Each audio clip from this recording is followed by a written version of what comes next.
ఓం శ్రీ గురుభ్యో నమః. హరి ఓం. ఓం గురుబ్రహ్మ గురుర్విష్ణు గురుదేవో మహేశ్వరః.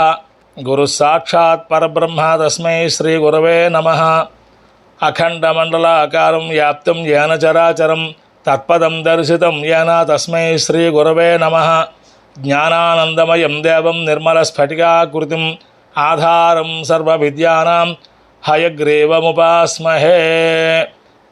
ఓం శ్రీ గురుభ్యో నమః. హరి ఓం.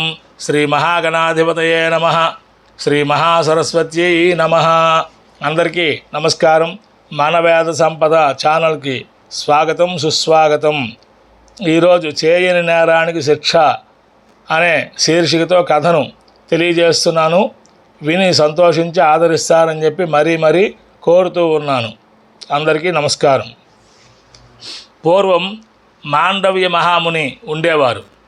ఆయన అరణ్యంలో ఆశ్రమం నిర్మించుకొని మౌనవ్రతం పాటిస్తూ తపస్సు చేసుకుంటూ ఉన్నాడు.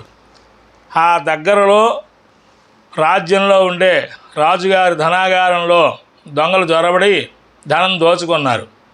భటులు వారిని పట్టుకోవడానికి వెంటపడ్డారు. వారు దొంగిలించిన ధనాన్ని మాండవ్య మహాముని ఆశ్రమంలో దాచి పారిపోయారు. భటులు వచ్చి వెతికారు. దొంగలు ఎక్కడా దొరకలేదు. మాండవ్య మహర్షి ఆశ్రమంలో ధనం దొరికింది. ధనంతో పాటు ఈ మహర్షిని కూడా బంధించి రాజుగారికి అప్పజెప్పారు.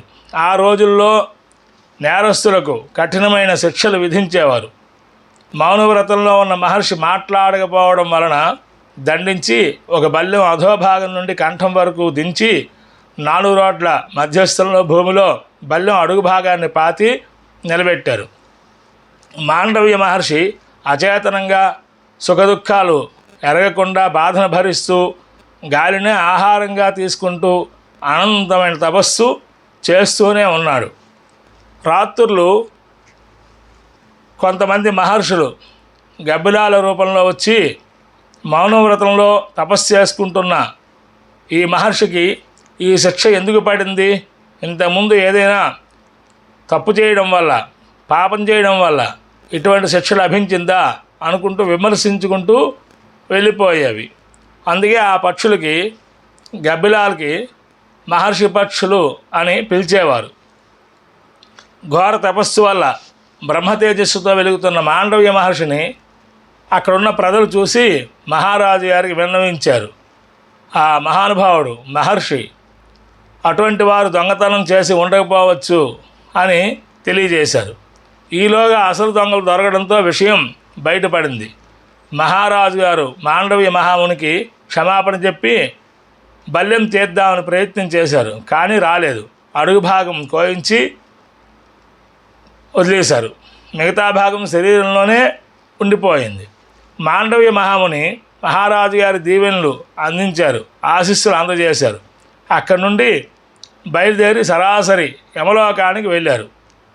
అక్కడ యమధర్మరాజుకి నమస్కరించి, మహానుభావ, నేను ఏ తప్పు చేయడం వలన నాకు ఈ శిక్ష విధించావో తెలుసుకోవాలి అని వచ్చాను అని అడిగాడు.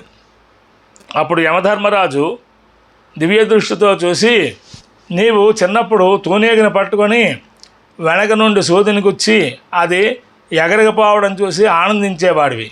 ఆ ప్రారబ్ధ కర్మ వలన నీకు ఇటువంటి శిక్ష విధించవలసి వచ్చింది అన్నారు.